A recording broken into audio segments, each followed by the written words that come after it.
తాకట్లో ఉన్న మీ బంగారాన్ని విడిపించి ఆ రోజు ఆన్లైన్ రేటుకి కొంటాం. Sharma gold company. నమస్కారం అండి, సుమన్ టీవీకి స్వాగతం. నేను గీతాంజలి. ఇవాళ మనతో పాటు ఉన్న అతిథి దరహాస్ పాలకొల్లు. వీరు భక్తి తత్వవేత్త, ప్రవచనకర్త. వీడియోస్ ద్వారా అందరికీ ఎంతో చక్కగా సనాతన ధర్మం గురించి వివరిస్తూ ఉంటారు. అలాగే మన పురాణాలు, ఇతిహాసాల గురించి, అందులో ఏమున్నాయి, మనం ఏం నేర్చుకోవాలి అనేవి చెబుతూ ఉంటారు. ఇవాళ సుమన్ టీవీ స్టూడియోలో వారు మన ముందు ఉన్నారంటే వారితో మాట్లాడి ఎన్నో అమూల్యమైన విషయాలు తెలుసుకుందాం. గురుగారు నమస్కారం అండి. నమస్కారం అండి. వాసుదేవ. ఏమన్నా మంత్రాలు అవి పఠించేటప్పుడు గురుముఖత నేర్చుకుంటేనే అవి పఠించండి అని చెప్తారు. అందులో ముఖ్యమైనది శివ పంచాక్షరి. అంటే నేను అనొచ్చా అనకూడదా అనేదే, అందుకే ఆలోచించాను. శుభ్రంగా నచ్చింది. శివ పంచాక్షరి అంటే నమశివాయ, అంతే కదా. అంటే శివుని యొక్క స్వరూపాన్ని క్రోడీకరించి ఆ శక్తిని ఒక దాంట్లో నిలబెట్టి 5 అక్షరాలు ఇస్తే అది నమశివాయ. అసలు ఎక్కడి నుంచి వచ్చిందో ఇది తెలియదు, కానీ పఠించకూడదు అనే పాయింట్లో వచ్చేసింది. అయితే అసలు ఈ నమశివాయ అనేటువంటి పంచాక్షరి ఎక్కడి నుంచి వచ్చింది అనేది ముందు మనకు అర్థం కావాలి కదా. అయితే మనకు సనాతన ధర్మంలో మోస్ట్ ప్రామాణికమైనటువంటివి వేదములు, అంతే. ఇవి తప్ప మనకు ప్రామాణికం ఏది లేదు. అవి 4: యజుర్వేదము, ఋగ్వేదము, సామవేదము, అధర్వణ వేదము, అంతే.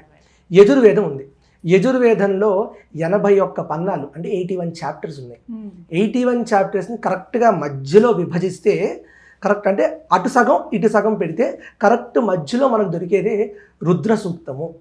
ఇది రుద్ర సూక్తము అంటే రుద్రుని యొక్క సూక్తము, అంటే రుద్రుని పూజిస్తున్నట్టు. అయితే దీని వర్ణన ఎలా చేశారంటే, యజుర్వేదం అనేటువంటి వేదము రుద్ర సూక్తమును హృదయస్థానంలో పెట్టుకొని అటు 40 పన్నాలు ఇటు 40 పన్నాలు రెక్కల్లాగా గరుత్మంతుల్లాగా వెళ్తున్నాయట. ఎంత అద్భుతమైన వర్ణన చూడండి. రుద్రుని వర్ణించినటువంటి సూక్తము యజుర్వేదము అటుపక్కన ఇటుపక్కన రెక్కలుగా విష్ణుమూర్తి వాహనమైనటువంటి గరుత్మంతుడిగా ఉందట. అంటే శివకేశవులకు అభేదం ఎప్పుడూ చెప్తూనే ఉన్నారు, ఈ విషయం గుర్తుపెట్టుకోవాలి. అయితే ఈ రుద్ర సూక్తం కరెక్ట్గా హృదయస్థానంలో ఉంది. ఈ రుద్ర సూక్తంలో 11 అనువాకాలు ఉంటాయి, అంటే 11 స్టాంజాస్ అనుకోండి. ఈ 11 అనువాకాల్లో హృదయస్థానంలో ఉండేది 8వ అనువాకం. ఆ 8వ అనువాకంలో, అంటే ఆ 8th అనువాకంలో కూడా హృదయంలో ఉండేది నమ శంభవేచ మయోభవేచ నమ శంకరాయచ మయస్కరాయచ నమ శివాయచ శివతరాయచ. అంటే రుద్ర సూక్తంలోనే శివ పంచాక్షరి మంత్రము ఇవ్వబడినది. రుద్ర సూక్తం మరి అందరూ చదవచ్చు కదా. ఎందుకు అందరూ చదవచ్చు? ఆడవాళ్ళు వేదం చదవకూడదు కదండి అని ఉంటుంది. ఆడవాళ్ళు వేదం చదవకూడదు అనే విషయం ఎక్కడా లేదు. ఎందుకంటే యోగులు ఎలాగైతే వేదాన్ని అభ్యసించారో యోగినులు కూడా వేదాన్ని అలాగే అభ్యసించారు. కానీ వేదము శృతము, దీనికి శృతి అని పేరు. అంటే విని విని నేర్చుకోదగినది. ఎందుకంటే ఒక విధంగానే పలకాలి. ఇప్పుడు నమస్తే అస్తు భగవన్ విశ్వేశ్వరాయ మహాదేవాయ త్రయంబకాయ త్రిపురాంతకాయ త్రికాగ్నికాలాయ కాలాగ్ని రుద్రాయ నీలకంఠాయ మృత్యుంజయాయ సర్వేశ్వరాయ సదాశివాయ శ్రీమన్మహాదేవాయ నమః.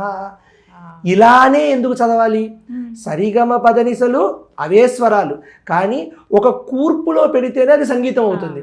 అలాగే వేదము కూడా అదే మాట ఒక అనుస్వరము వీటితో ఎలా చదవాలో అలా చదివితేనే ఒక కీ అన్లాక్ చేసినట్టు. అన్ని కీసే, కానీ ఈ కీని అన్లాక్ చేయడానికి ఈ ప్యాటర్న్లో తిప్పాలి అనేట్టుగా ఎలాగైతే ఉంటుందో అది విని నేర్చుకోవాలి అనేది చెప్పారు మనకి. ఎందుకంటే ఎప్పుడు కూడా గురు శిష్య పరంపర నడుస్తూనే ఉంది.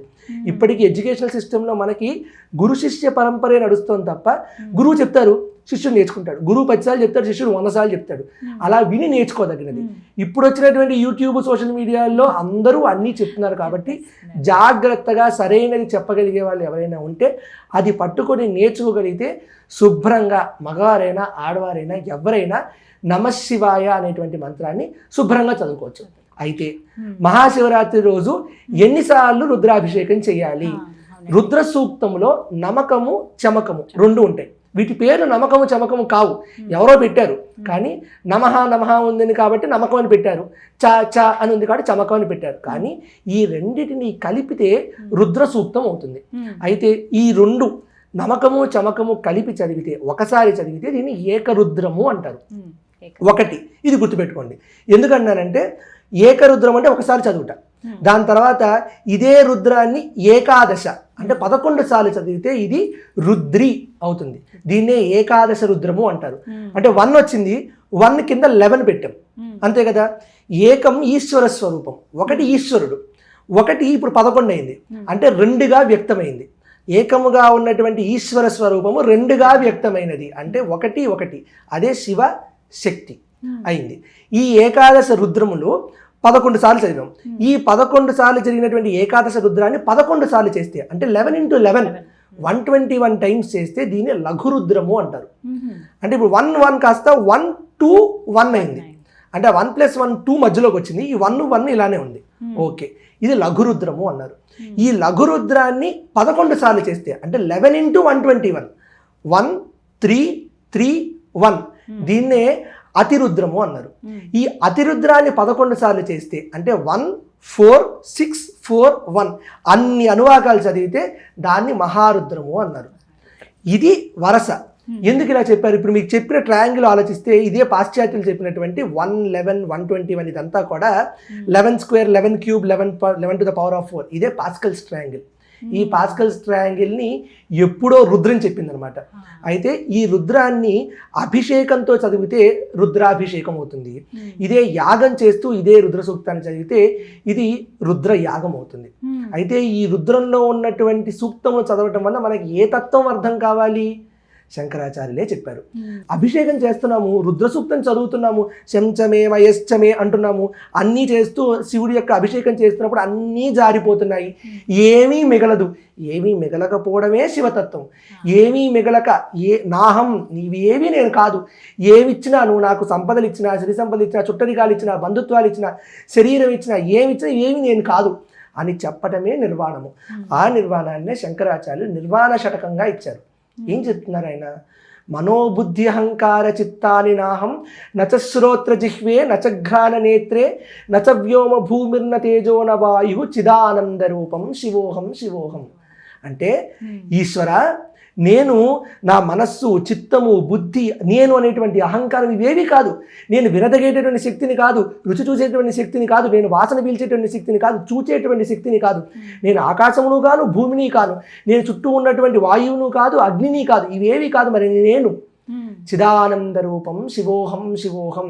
చిత్ ఆనందము అంటే, చిత్ అంటే పర్మనెంట్ ఆనందము అనేటువంటి స్వరూపం ఏదైతే ఉందో ఆ స్వరూపము శివస్వరూపము, ఆ శివస్వరూపము నేను శివోహం శివోహం. ఇది తలుచుకోవాలట. అలాగే ఏమంటున్నారు? నచ ప్రాణ సంజ్ఞో నవై పంచవాయు నవై సప్తధాతుర్ నవై పంచకోశ. అంటే నేను, నాకు ఈ శరీరాన్ని ఇచ్చావు, సప్తధాతువులతో ఉంది, నాకు ప్రాణం ఇచ్చావు, నాకు సంజ్ఞ ఇచ్చావు, నాకు పంచకోశాలు ఇచ్చావు, అన్నమయ, ప్రాణమయ, మనోమయ, బుద్ధిమయ అంటే విజ్ఞానమయ, ఆనందమయ కోశం, ఇవేవి నేను కాదు. నాకు పంచవాయువులు ఇచ్చావు, ప్రాణ, అపాన, వ్యాన, ఉదాన, సమాన, ఇవేవి నేను కాదు. నా వాక్పాణి పాదవు నా చోపస్థ వాయువు. నేను వాక్కు కాదు, నేను పాణి కాదు అంటే చేతులు కాదు, నేను పాదములు కాదు, ఉపస్థ పాయువులు, ఇవేవి నేను కాదు. మరి నేనేంటి? చిదానంద రూపం శివోహం శివోహం. నమే ద్వేషరాగౌ నమే లోభమోహో మదోనైవ మానైవ మాత్సర్య భావ న ధర్మో న చార్థో న కామో న మోక్షో చిదానంద రూపం శివోహం శివోహం. అంటే నాకు చాలా అరిషడ్ వర్గాలు ఉంటాయి. మనిషికి ముఖ్యమైనటువంటి శత్రువులు లోపలే ఉన్నాయి, బయట ఏమీ లేవు. కామ, క్రోధ, లోభ, మోహ, మదమాత్సర్యములు. ఈ లోపల నాలో ఉన్నటువంటి భావావేశములైనటువంటి అరిషడ్ వర్గాలు ఏవీ నేను కాదు. నా ధర్మో నా చార్థో నా కామో నా మోక్షో. చతుర్విధ ఫలపురుషార్థములు సంపాదించుకోవడం కోసమే నేను ఈ భూమి మీద పుట్టానన్నావు, కానీ నేను ధర్మము కాదు, అర్థము కాదు, కామము కాదు, మోక్షము కాదు. నేనేంటి? చిదానంద రూపం శివోహం శివోహం. ఇవే కాదు, నా పుణ్యం నా పాపం నా సౌఖ్యం నా దుఃఖం. నేను చేసేటువంటి పుణ్యము నేను కాదు, నేను చేసేటువంటి పాపము నేను కాదు, సౌఖ్యము నేను కాదు, దుఃఖం నేను కాదు. నా మంత్రో నా తీర్థం నా వేదాన యజ్ఞ.